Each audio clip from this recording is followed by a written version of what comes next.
Kok enak ya? Apa?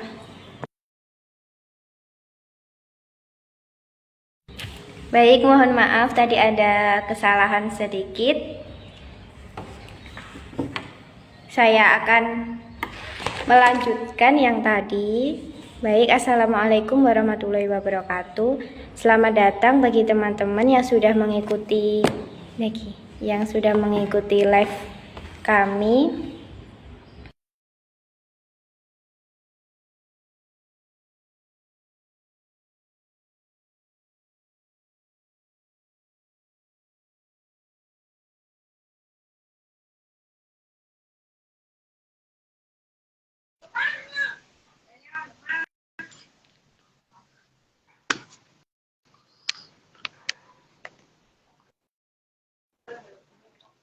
Kok nggak kedengeran suaranya?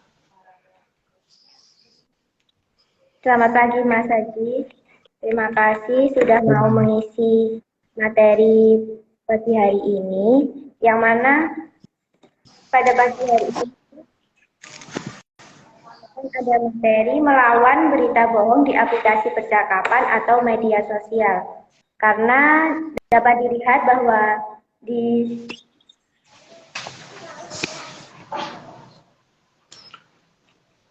yang mana pada situasi zaman sekarang itu banyak ya Mas ya. Kalau dia dapat itu kayak berita penipuan, terus kayak berita bohong tentang apapun, yang mana itu bisa mencakup tentang berita orang hilang, terus penipuan, mengatasnamakan seseorang gitu Mas. Jadi di sini kita mau membahas tentang itu biar teman-teman itu semuanya tahu gimana sih solusinya biar kita itu tidak terjerumus dalam penipuan orang lain gitu. Oke.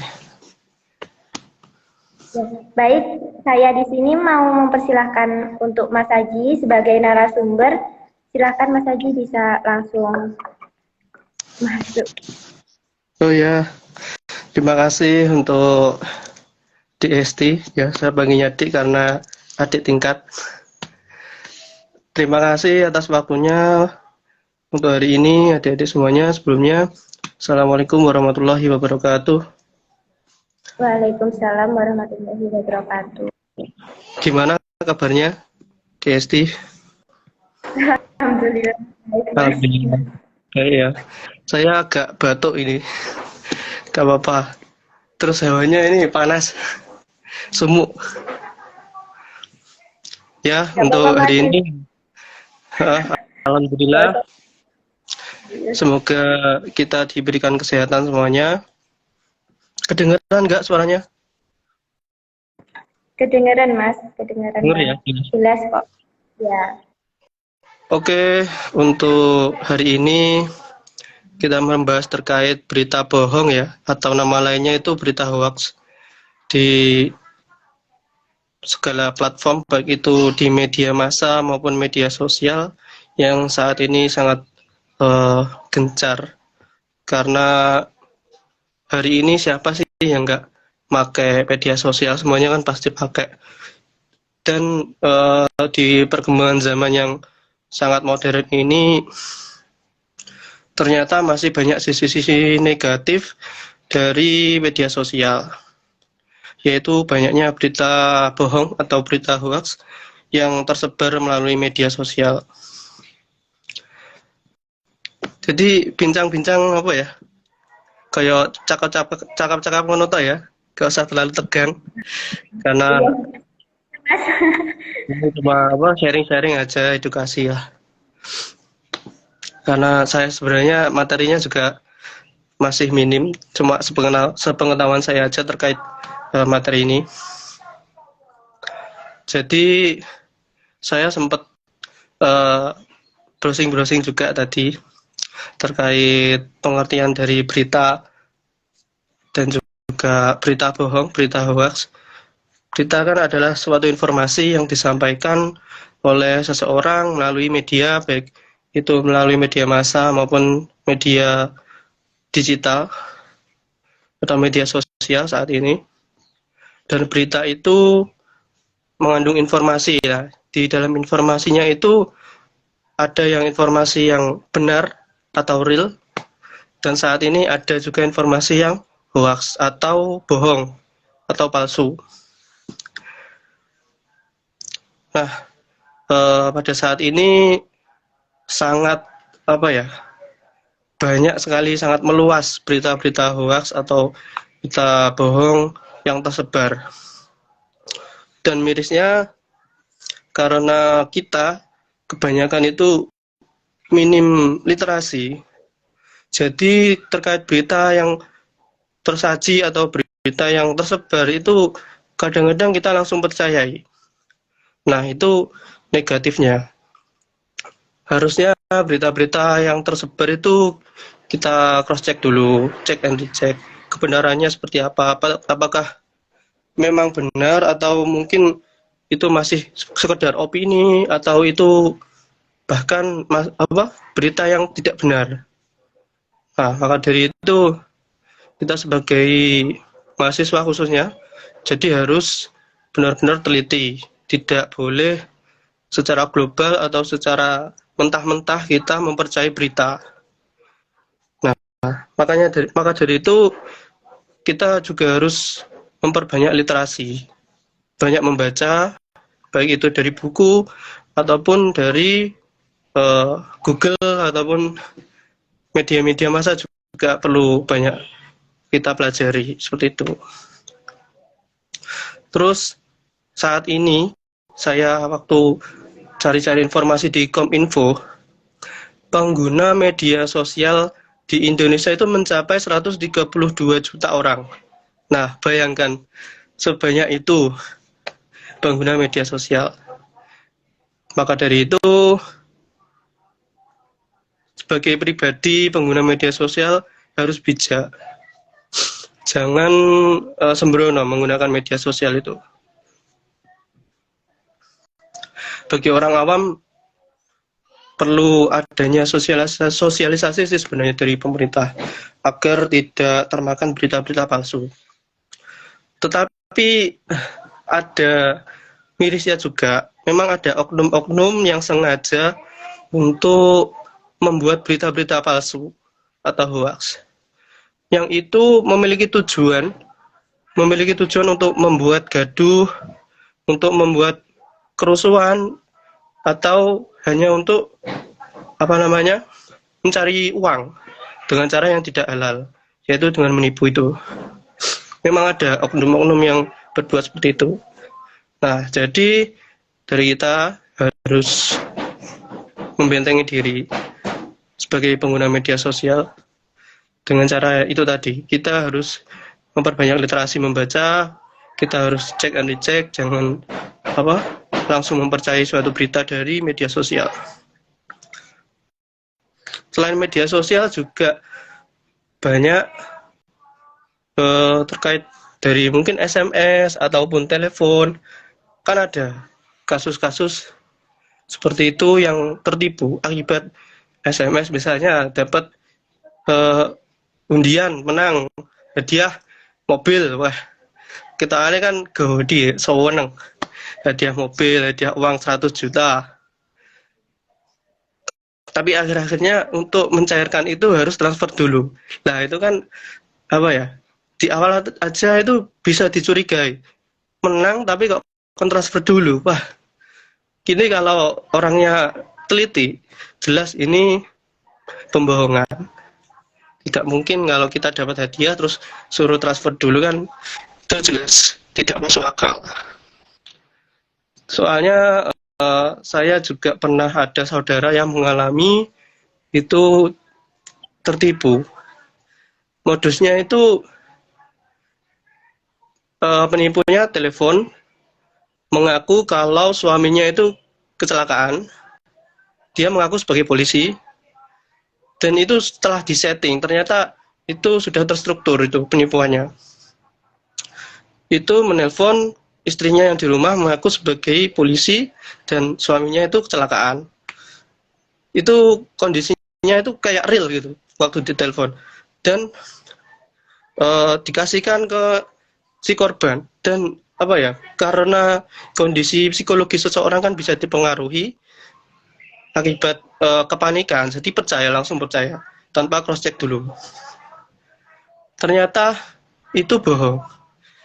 Suaminya itu ternyata pergi ke sawah, nggak kecelakaan. Karena sudah terlanjur panik. Terus si istrinya itu tadi disuruh transfer. Itu belum ngecek. Terus terlanjur transfer itu sekitar 8 juta. Lumayan banyak lah itu.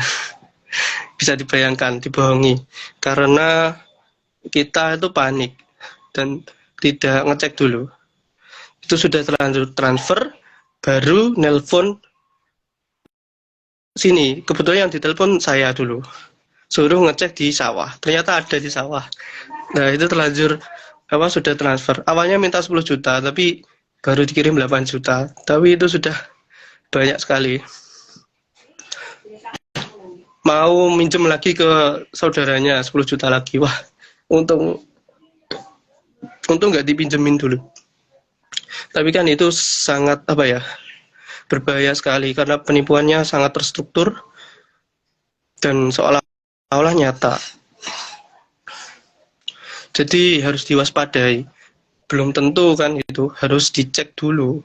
Kalau misalnya teman-teman ada yang dapat telepon atau SMS tiba-tiba kayak ngabari keluarganya ada yang kecelakaan, ada yang kena tilang, seperti itu. Sudah banyak kasus.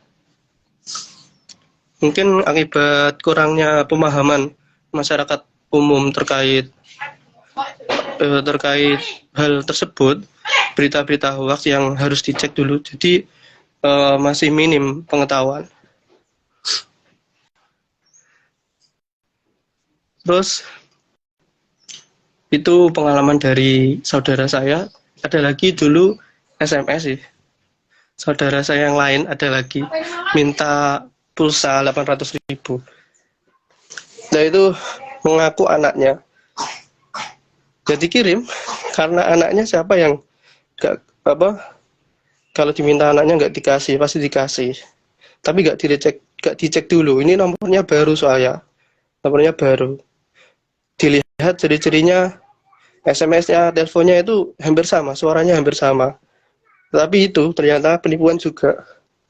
Nggak tahu kok bisa ya penipu itu. Mirip soalnya. Jadi harus hati-hati sekali. Kadang itu mungkin ada semacam hipnotis. Hipnotis itu mempengaruhi pikiran. Jadi seolah-olah kita benar-benar menyangka kalau itu orang yang kita kenal. Jadi harus hati-hati. Dicek dulu. Terus saya baca di webnya Kominfo, itu sekitar 800.000 situs penyebar berita palsu atau berita hoax. Bayangkan 800.000. Banyak sekali loh. Jadi sangat-sangat berbahaya. Ini media sosial itu bisa digunakan positif, bisa digunakan hal negatif. Seperti itu. Seperti halnya pisau. Pisau kan, pisau dapur bisa digunakan untuk mengiris-ngiris bawang, berambang gitu. Tetapi kalau di tangan yang salah, bisa digunakan untuk melukai orang. Nah, media massa itu seperti itu, media sosial. Kalau di tangan yang bijak pasti bermanfaat. Tapi kalau di tangan orang-orang yang tidak bertanggung jawab, ya pasti seperti itu, negatif dampaknya. Mungkin itu dari teman-teman ada tanggapan atau mungkin pertanyaan. Kita santai aja tanya jawab kayak talkshow gitu. Oh iya, bener Mas. Nggak usah terlalu tekan. Maaf ya, saya agak batuk. Ya, nggak apa-apa Mas. Sebelumnya kan saya juga pernah lihat kayak berita gitu Mas, akhir-akhir ini. Kayak di media sosial juga gitu. Itu kayak penipuannya itu kayak mau kirim paket gitu. Kayak ngirim. Oh iya. Ya. ternyata kayak disuruh masuk ke suatu aplikasi, terus eh, dari ATM-nya itu sendiri bisa langsung kesedot sama orangnya yang ngirim aplikasi kayak mau ngirim paket itu tadi. Oh iya. Terus Ya. kayak terus agar apa ya biar nggak kayak gitu lagi gitu loh Mas, biar terhindar. Mm-mm. Oke, itu lewat itu SMS, lewat WhatsApp atau lewat seperti platform jual beli kayak Shopee gitu atau gimana? Di Lewat chat?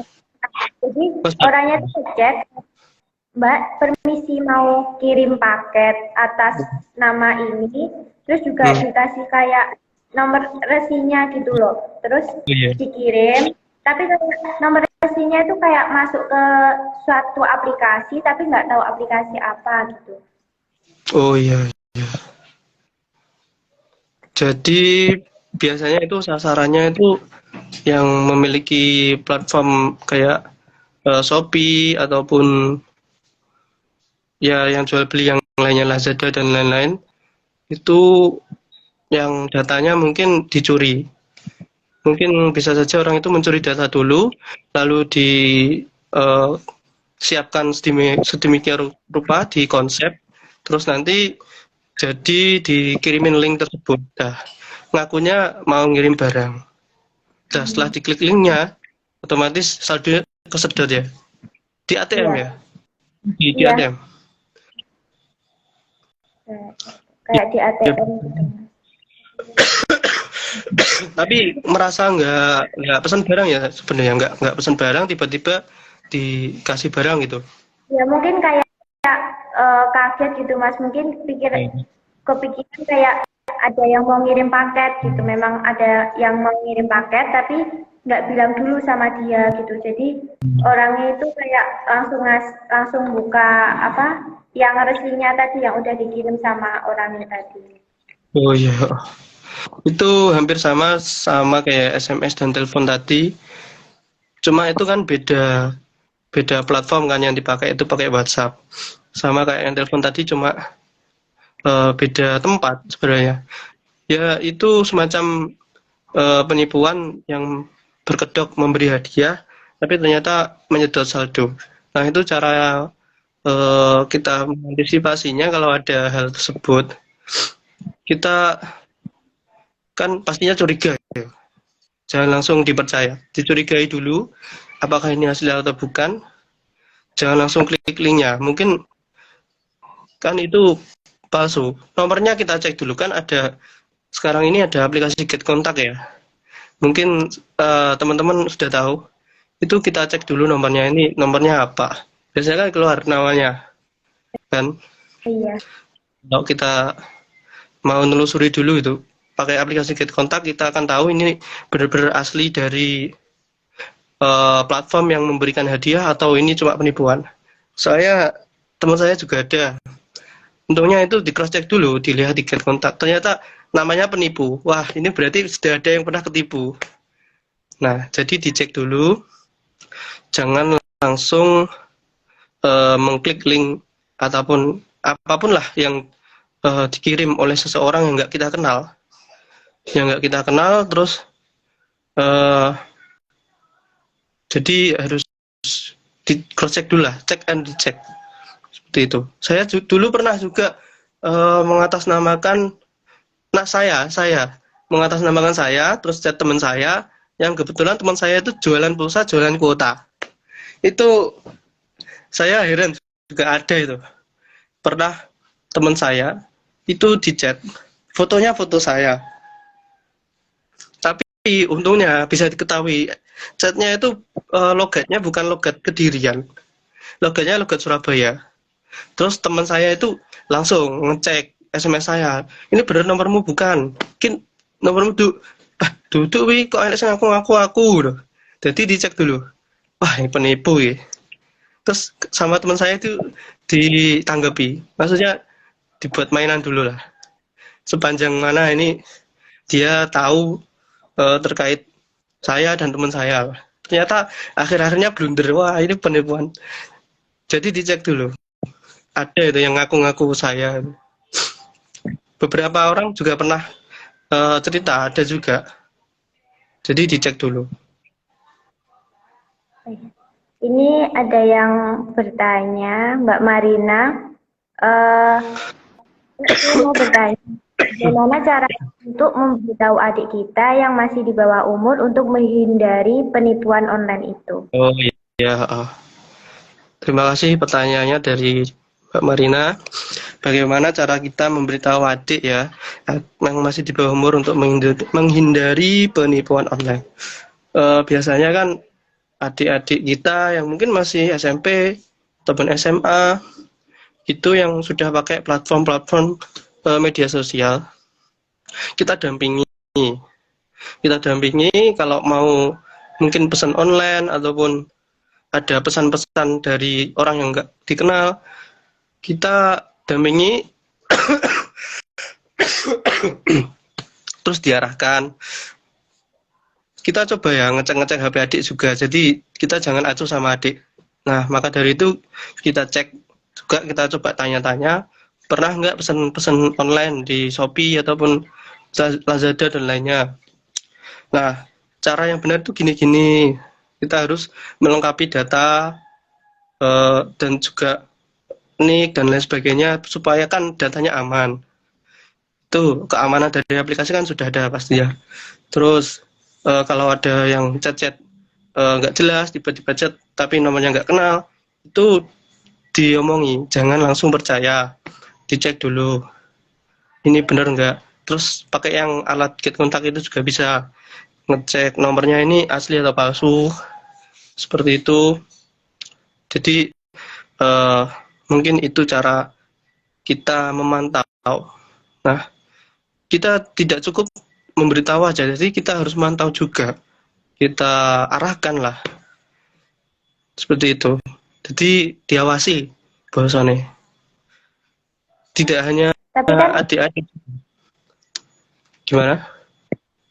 tapi kalau ibu-ibu ya Mas ya, kan orangnya ibu-ibu kan lebih ke ngeyel. Kalau dibilangi orang kan biasanya kayak kalau penipuan kan kayak telepon terus menerus, terus SMS terus menerus gitu kan. Nah, kalau bagi ibu-ibu itu biasanya kalau telepon terus, SMS terus itu kayak itu penting. Kenapa kok nggak di respon gitu loh? Kalau mau bilang ke orang tua itu penipuan itu gimana gitu loh Mas? Biar nggak ngeyel, nggak biar bisa apa ya menghindari penipuan itu. Ya, ini dari kalangan orang tua, biasanya yang sangat rawan juga orang tua ya.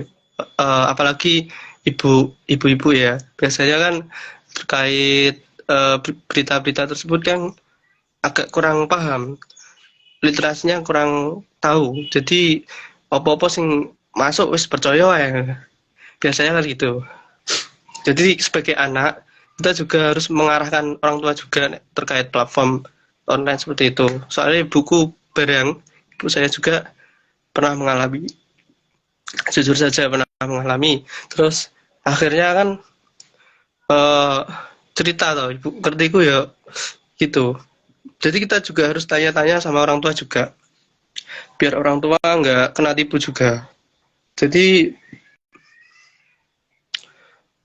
kita sebagai anak juga harus punya banyak literasi terkait berita-berita, berita hoax dan juga berita asli. Kita harus tahu ciri-cirinya juga. Ciri-ciri berita hoax dan berita palsu biasanya kan mengandung provokasi atau mengandung ajakan yang memaksa biasanya. Biasanya berita-berita palsu itu agak dibumbui, dilebih-lebihkan hal-hal yang kurang apa ya, agak mencurigakan lah. Bisa lah ciri-cirinya dilihat. Jadi sebagai anak harus memantau HP orang tua juga lah, didelok-delok lah. Cutaren sih tapi jangan asal lihat. Tanya dulu, Bu, apa ada yang chat-chat aneh dari orang yang nggak dikenal, atau mungkin kiriman-kiriman yang tidak eh, gimana ya, berita-berita yang mungkin mencurigakan seperti itu. Nah, seperti itu kita tanya-tanya ke orang tua lah, nanti kita lihat ini oh asli, oh ini palsu. Jadi orang tua kan kurang paham, kita yang paham harus ikut mengarahkan.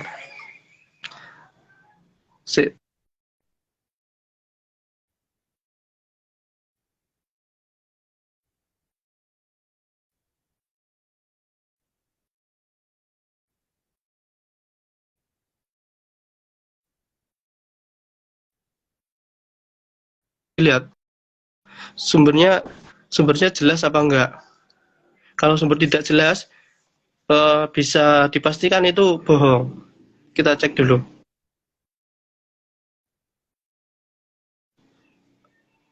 Mengatasnamakan organisasi atau agama. Nah, itu kita harus cek dulu. Mengatasnamakan nama tokoh terkenal. Jadi harus hati-hati. Kan banyak itu kata-kata dari motivator-motivator kita catut. Banyak yang mencatut, tapi ternyata beritanya palsu. Bisa tidak benar untuk menjatuhkan orang lain atau untuk kepentingan diri sendiri. Biasanya medianya, media yang menyebarkan berita-berita hoax itu pakai media yang namanya itu terkesan terkenal, terkesan mirip-mirip dengan nama-nama yang eksis terkenal. Misalnya Kompas, media Kompas lah, kita pakai media apa, media utara, media selatan gitu. Tribun News, Tribun News Jatim, Tribun News Jateng. Jadi harus hati-hati terkait berita-berita yang tersebar.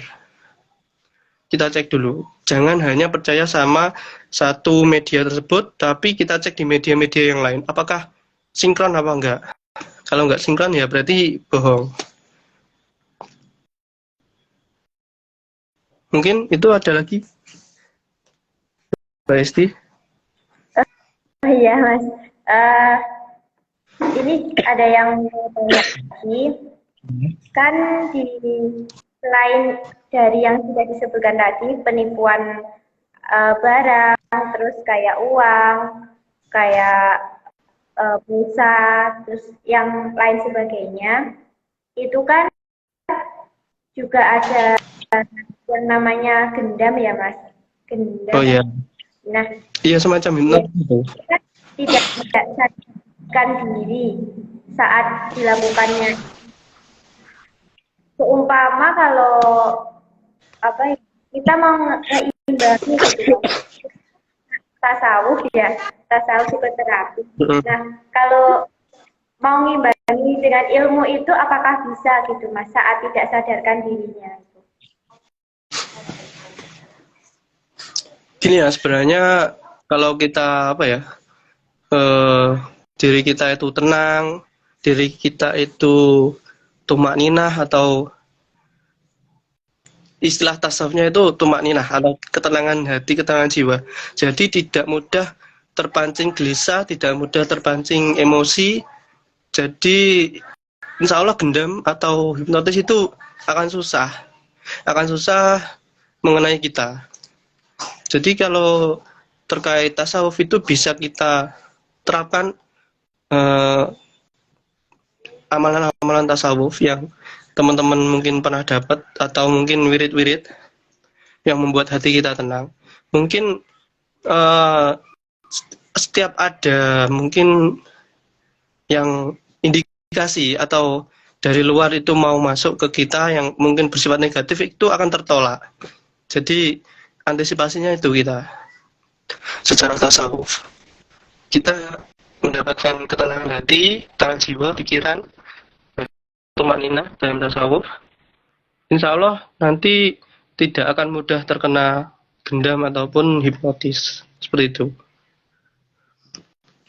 Terus untuk ciri-cirinya sendiri gitu Mas, orang yang mau melakukan gendam kepada seseorang gitu, biar lebih mengenal, terus biar lebih kayak lebih berjaga-jaga biar nggak terjadi gendam itu. Ini kalau kita membicarakannya terkait berita palsu dan hoax dan juga terpengaruh oleh hal-hal negatif, mungkin bisa dilihat ciri-cirinya itu orangnya kan biasanya mungkin kita tidak kenal ya, sebenarnya sebelumnya kita tidak mengenal, tiba-tiba kok datang akrab. Orang akrab itu baik, tapi tidak semua. Harus kita apa ya, hati-hati juga di setiap hal. Hati-hati, kehati-hatian itu penting karena ya memang untuk proteksi diri. Mungkin ciri-cirinya orang itu tiba-tiba tidak kenal kok langsung akrab sama kita. Itu juga patut diwaspadai. Kedua, langsung mengajak ke hal-hal yang memaksa, bersifat memaksa gitu. Tiba-tiba ngajak ini, ayo ke sana, ayo ikut saya, ayo turuti perkataan saya. Seperti itu. Itu ciri-ciri sederhananya menurut saya seperti itu. Soalnya terus biasanya kalau dulu kan saya pernah ikut pelatihan hipnoterapi lah, hipnosis. Itu kata-katanya itu eh, mengandung perintah. Jadi harus menuruti apa kata dia, diulang-ulang terus menuruti apa kata dia. Jadi lama-kelamaan membuat kita jadi apa ya, tertarik. Nah seperti itu. Itu salah satu teknik untuk membuat orang lain itu percaya. Terus nanti menurut sama apa yang dikatakan dia seperti itu. Seperti itu mungkin, Dek. Oh iya, baik untuk teman-teman yang mau bertanya, silakan. Mumpung ada yang lebih tahu gitu, bisa menjawab pertanyaan kalian.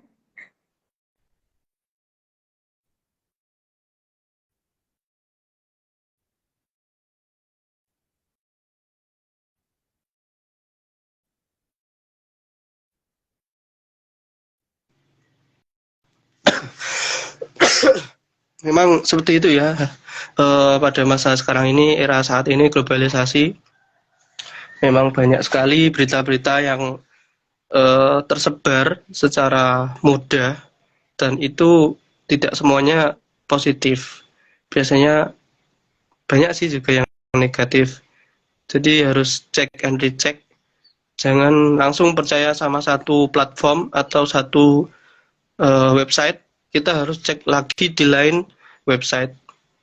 Perbanyak literasi, perbanyak membaca, baik buku, jurnal, artikel, dan lain-lain seperti itu.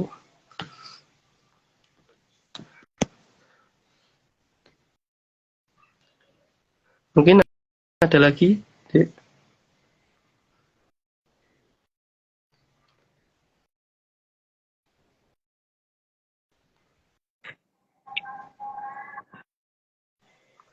Mungkin dari teman-teman ada pertanyaan. Iya, silakan yang ingin bertanya buat teman-teman.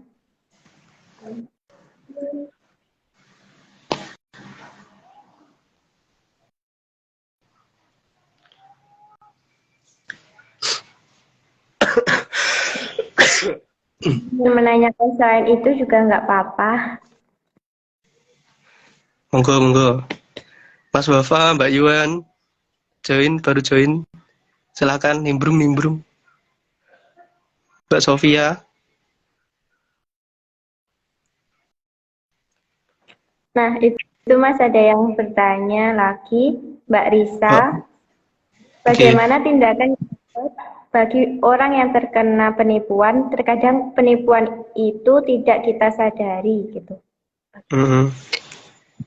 Tindakannya ya memang kalau setelah kita kena tipu seperti itu ya bahasanya, sudah terlanjur kena tipu, maka dari itu tindakan yang bisa kita lakukan itu adalah buat pembelajaran.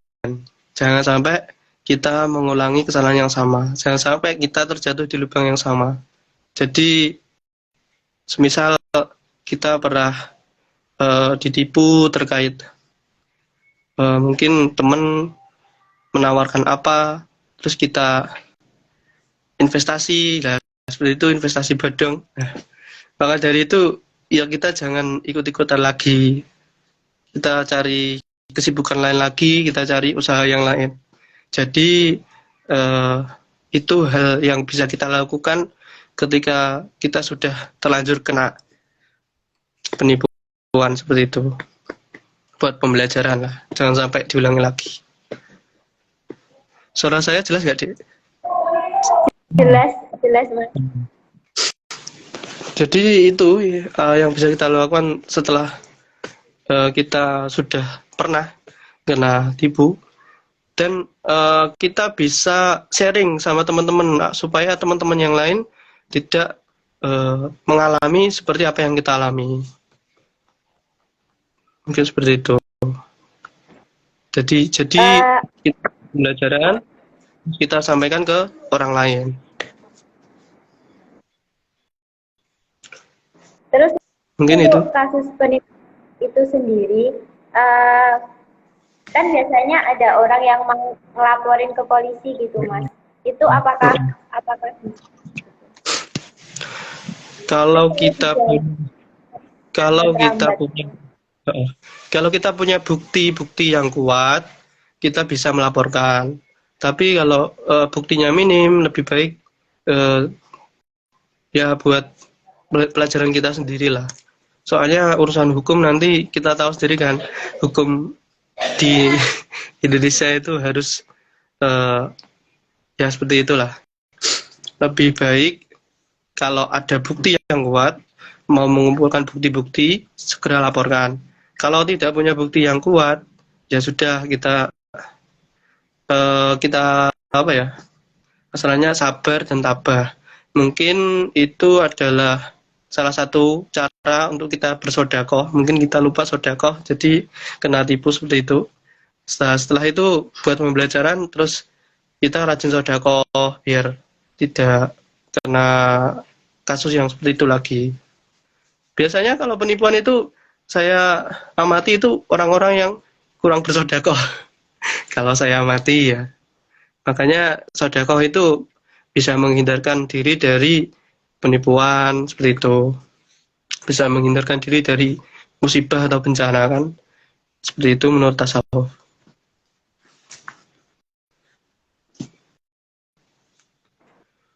Mungkin itu. Untuk hipnotis sama gendam itu tadi apakah sama ya Mas? Hipnotis dan gendam ya. Kalau saya sendiri sebenarnya gendam itu masih belum terlalu mengetahui terkait definisinya apa dan juga ilmunya seperti apa, saya belum paham ya. Kalau hipnotis kan hipnosis ya. Hipnotis itu orangnya yang melakukan hipnosis itu perbuatannya perbuatan ya. Hipnotis itu kualik ya. Hipnosis itu orangnya, hipnotis itu perbuatannya. Kalau nggak salah itu, saya lupa ingat dulu. Pernah ikut workshop. Kalau hipnosis itu biasanya untuk kesehatan, kan ada hipnoterapi untuk terapi supaya rileks badan, merilekskan jiwa, merilekskan badan, seperti itu yang pernah kita pelajari. Untuk mempengaruhi orang lain agar menurut sama apa yang kita katakan. Tapi mungkin konsepnya sama ya, gendam itu. Gendam itu kan kalau pernah lihat di sinetron kan, ditepuk pundaknya, terus langsung pikirannya kosong, terus disuruh apa aja mau. Mungkin hampir sama sih konsepnya. Lah itu, Mas Bapak ada tambahan. Di situ ilmunya, hipnotis itu adalah praktek dari hipnosis ya. Makasih Mas Bapak. Ada pertanyaan nih Mas dari Mas Wafa. Dalam screening ada motif dalam penipuan. Terkadang kita saat ini ditipu dengan iming-iming ini itu, bisa jadi besok kita kenapa ditipu dengan motif yang lain. Terus yang tidak sama dengan yang kemarin. Itu pertanyaannya, apakah ada motif baku dalam penipuan itu? apakah ada motif baku ya dalam unsur penipuan?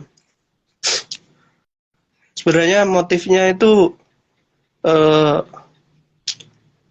motifnya itu macam-macam ya. Ada motif mungkin dari trading, trading kan ada yang bilang itu kayak jual beli saham gitu ya. Terus ternyata itu kan judi sebenarnya. Motifnya banyak sih penipuan. Bisa berkedok apa ya? Yang tadi yang saya ceritakan ada yang mengaku sebagai sahabat atau saudara, ada yang mengaku sebagai polisi dan lain sebagainya. Gimana yang jelaskannya? Mas Wafa ini sebenarnya yang paham harusnya. Sebenarnya motifnya terstruktur biasanya. Kayak sudah direncanakan nih gitu ya Mas Oh, sebelum. iya. Kalau penipuan yang besar itu kan terstruktur ya. Kayak yang tadi yang saudara saya ada yang ketipu 8 juta itu sangat terstruktur. Itu ada komplotannya, komplotan penipu ada. Iya, motifnya banyak Mas.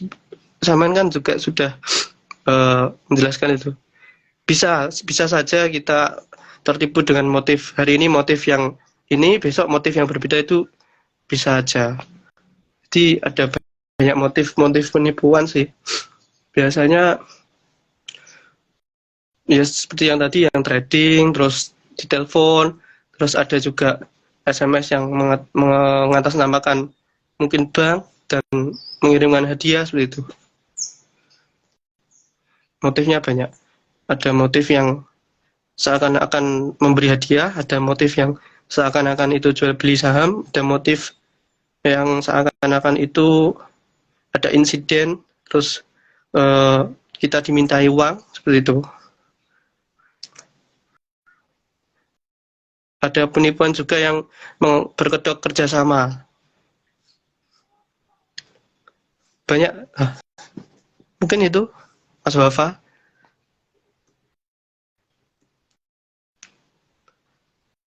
Ada Atau lagi? mungkin saya sendiri ada tambahan untuk biar jelas, Ya, biar mungkin dari lebih. ada tambahan. Mungkin bisa sharing. Ada yang pernah mengalami apa gitu.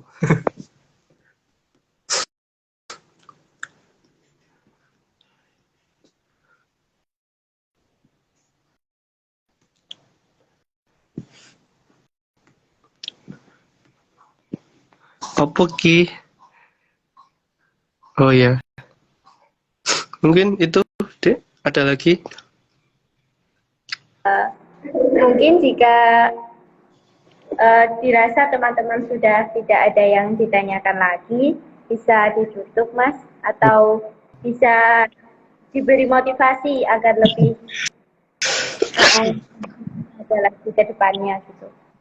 Mungkin dari saya sampaikan lagi untuk teman-teman semuanya, baik semua kalangan, khususnya mahasiswa, kita sebagai mahasiswa harus paham terkait literasi agar kita tidak mudah kena hal-hal semacam itu, penipuan dan lain sebagainya, pokoknya berita hoax, berita bohong, seperti itu.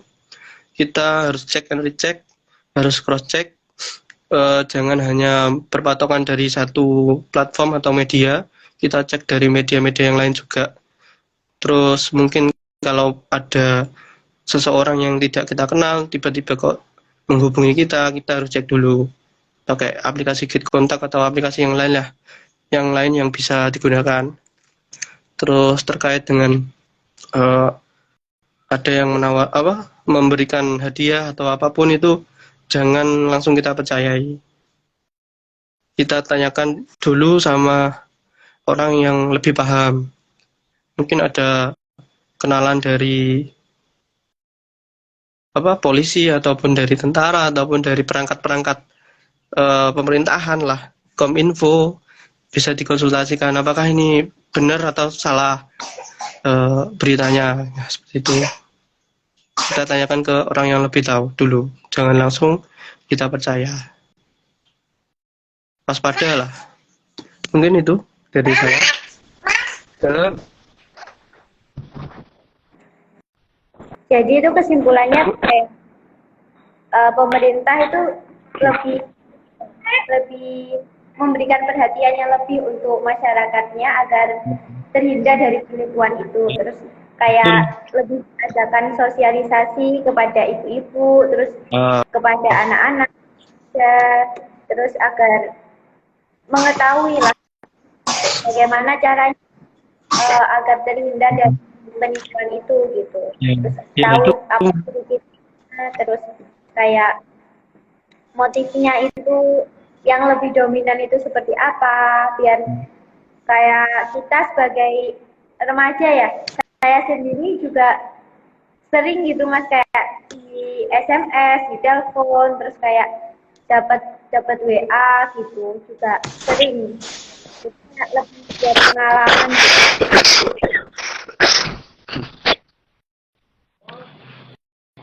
Hmm.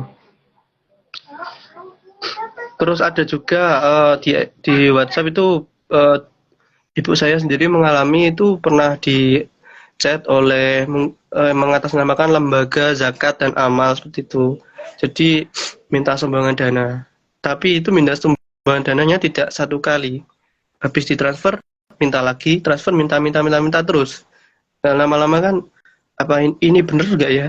Disampaikan ke yang berhak menerima enggak lah. Jadi itu dicek lagi. Kadang itu mengatasnamakan lembaga amal, jadi harus hati-hati. Saran saya untuk lembaga amal itu yang langsung ke real aja, ke kantornya atau mungkin ada eh,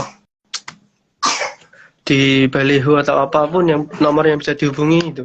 Jadi jangan lewat media sosial, langsung ke kantor atau orang yang mungkin sebagai panitia amal dan zakat gitu.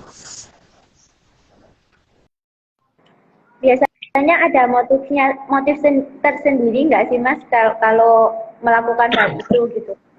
Kan itu apa ya? Lebih menjurus ke akhirat gitu loh mas, Iya. tentang amal zakat gitu.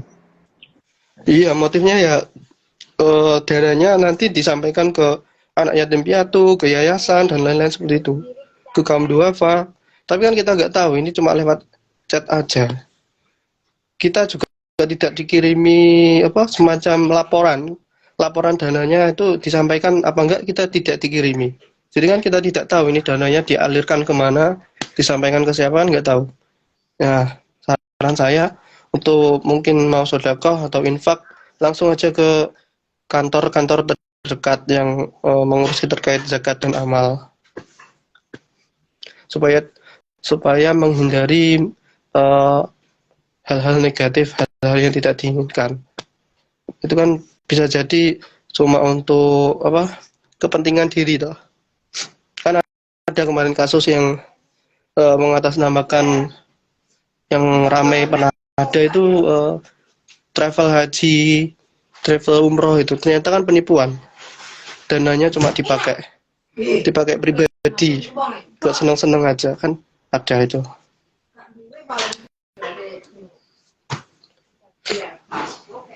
Lalu itu yang lebih sering ya mas. Soalnya kalau kayak lebih nggak bisa dihindari gitu kalau kebanyakan orang pengennya itu nggak nunggu beberapa tahun lagi baru berangkat itu kan biasanya enggak.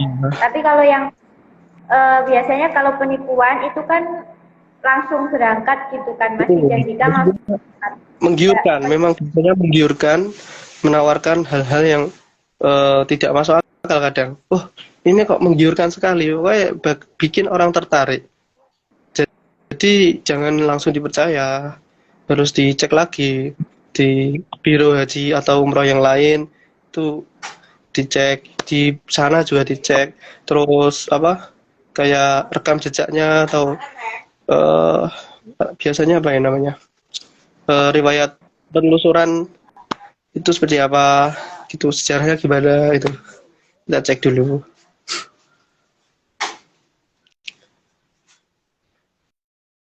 Mungkin itu aja.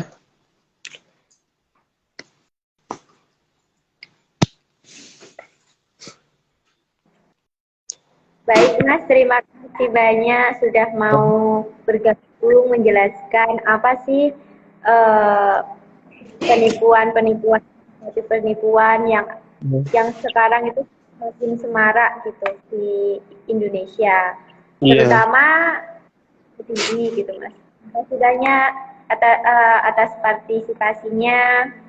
Untuk teman-teman semua, kurang lebihnya saya mohon maaf. Terima kasih untuk Mas Haji sekali lagi. Kurang Sama-sama. lebihnya mohon maaf. Sekian, wassalamualaikum warahmatullahi wabarakatuh. Waalaikumsalam warahmatullahi wabarakatuh.